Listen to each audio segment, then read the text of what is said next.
E aí galera, um dos assuntos que eu mais vejo nos comentários é aquele sobre a tempestade ser ou não uma deusa. Uma galera diz que sim, outra diz que não, e que na verdade é adorada como uma. Como todo mundo sabe que eu amo essa heroína, não ia perder a oportunidade de trazer um vídeo justamente sobre esse assunto. E por isso, vou destacar 2 capítulos de Pantera Negra de 2016 pra gente ver a verdade. Muito do que usam para debater são HQs antigas, mas como sabemos, geralmente a história caminha para frente e não para trás. Por isso, HQs novas são importantes. Tocam justamente nos pontos que precisamos para entender a verdadeira natureza dessa mulher que é amada e literalmente adorada. Mas sem muita enrolação, vamos direto ao ponto. No capítulo 17, podemos ver que mesmo que Wakanda avance, perigos do passado retornam querendo acabar com tudo. T'Challa descobriu que os deuses de Wakanda estavam desaparecendo e as pessoas começaram a se apegar a um demônio conhecido como adversário. Coincidentemente, foi justamente quando as chuvas começaram a inundar o país. E para obter ajuda, o rei procurou a Tempestade, que é especialista no controle do clima. E claro, ele sabia que não era uma mera manipuladora dos elementos.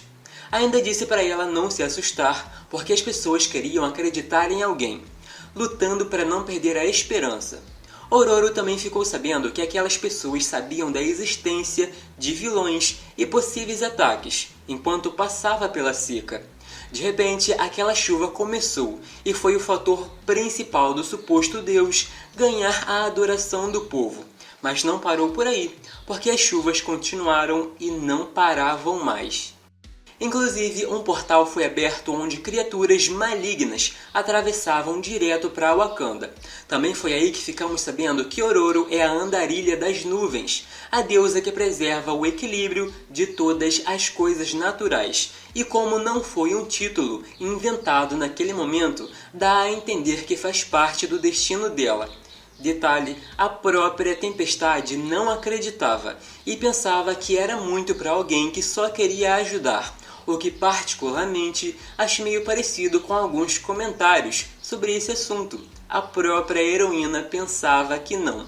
Vocês devem lembrar que nas décadas passadas, quando alguém entrava nesse assunto, era mais ou menos isso que ela dizia. Tanto que no fim desse diálogo é dito que nem mesmo os deuses se autonomeiam.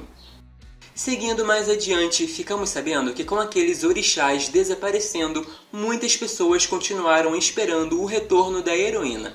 Ela era a esperança, e durante uma batalha onde sofreram um ataque telepático, Ororo mostrou sua resistência mental poderosa, derrotando aquelas criaturas, sem precisar de nenhuma fonte externa como T'Challa precisou. Na minha opinião, mais bonito do que ver esses feitos de poder é o povo dizendo que se a deusa retornou, estão salvos. Quando Pantera Negra agradeceu pelo que tinha feito naquele dia, Ororo disse que era ela quem devia agradecer, porque não foram apenas os fiéis que receberam inspiração e se renovaram. Eram acontecimentos interessantes, porque nunca tinha representado tanto para tantas pessoas, e aquilo a fez lembrar o nível de poder que há na crença, ainda mais porque foi depositado nela. Enquanto chorava de emoção, manipulou a chuva e confirmou que pode lidar com feitos de seres divinos. Pela primeira vez sentiu o louvor como um privilégio e não um fardo. Ou seja, só essa fala já anula qualquer argumento de HQs antigas e mostra que ela está gostando do rumo que tem tomado. A partir daí, a heroína começou a aceitar quem é de verdade. Seu único medo com relação ao poder da divindade é daqueles que abraçam e são consumidos por ele. Aí partimos para os momentos principais. Depois que tudo foi esclarecido e o adversário já estava em batalha contra vários heróis, Ororo nos lembrou que ele já foi oponente dos X-Men. E é tão poderoso que nem o poder combinado de uma equipe parecia suficiente. Só o fato dele ter derrotado vários deuses já deixa isso bem claro. Para ficar ainda mais complicado, um dos ataques do adversário fez com que várias rochas caíssem sobre Aurora, despertando medos do passado, revivendo o maior trauma da sua vida, e como o vilão sabia do potencial que ela tem, com certeza mantê-la distante seria um modo muito mais fácil de sair com a vitória. Mas com o portal próximo, seria o momento ideal dela mostrar do que é capaz. T'Challa teve que usar as palavras para encorajar e dizer que aquele adversário queria mantê-la presa e que se ela não fizesse nada, todos seriam. Ela é a andarilha dos ventos, a única com poder para salvá-los. E ele, como Wakanda encarnada, deixaria claro que toda a fé do povo seria dela. Talvez o ponto mais importante desse quadrinho seja justamente quando ele diz: a fé é mais do que qualquer mutação, é um presente divino transmitido por seus ancestrais. Tem que reivindicar o presente. Permita que seja a hora dos deuses caminharem por essas terras novamente. O que aconteceu depois, comentei algumas vezes aqui no canal. A heroína derrotou e baniu o adversário com apenas um raio.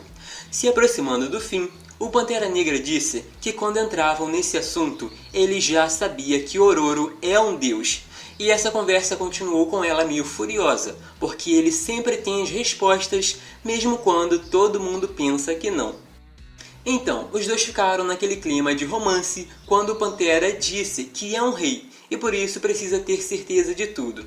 Detalhe é que no meio da batalha, ele manteve contato com as Dora Milaje e elas ficaram encarregadas de manter as pessoas informadas para que direcionassem a sua fé. Mas a história da divindade da heroína acabou por aí? Não, ela foi confirmada como nova deusa de Wakanda. E vários personagens já comentam sobre o status. A garota Marvel comentou que tinha uma deusa na equipe durante X-Men Equipe Vermelha. Charles disse que os Vingadores têm o Thor e os X-Men a Tempestade. A guia anti-size dela confirma que é a deusa residente dos X-Men. E hoje a própria Ororo também diz que é. Outro exemplo foi na cena que interagia com o Thor na recente Maldição do Homem-Coisa, dizendo que é bom ser uma deusa da tempestade. Mas e aí galera, curtiram o vídeo? Se sim, não esqueçam de deixar aquele like, se inscrever e ativar o sino das notificações para não perder os próximos. Esse com certeza é só mais um ponto da história da heroína, que é uma das mais ricas de todos os tempos. Fora isso, Tempestade é uma mutante de nível ômega, regente do Sol, rainha de um planeta, alta sacerdotisa da magia e para muitos a maior heroína da Marvel. Podem deixar suas sugestões porque estou sempre de olho e assim fica mais fácil saber o tipo de conteúdo que querem por aqui. E para quem quiser me seguir nas redes sociais, é só pesquisar pelo @dinostalgico. Uso o mesmo endereço em todas elas, então é bem fácil me encontrar. Até o próximo!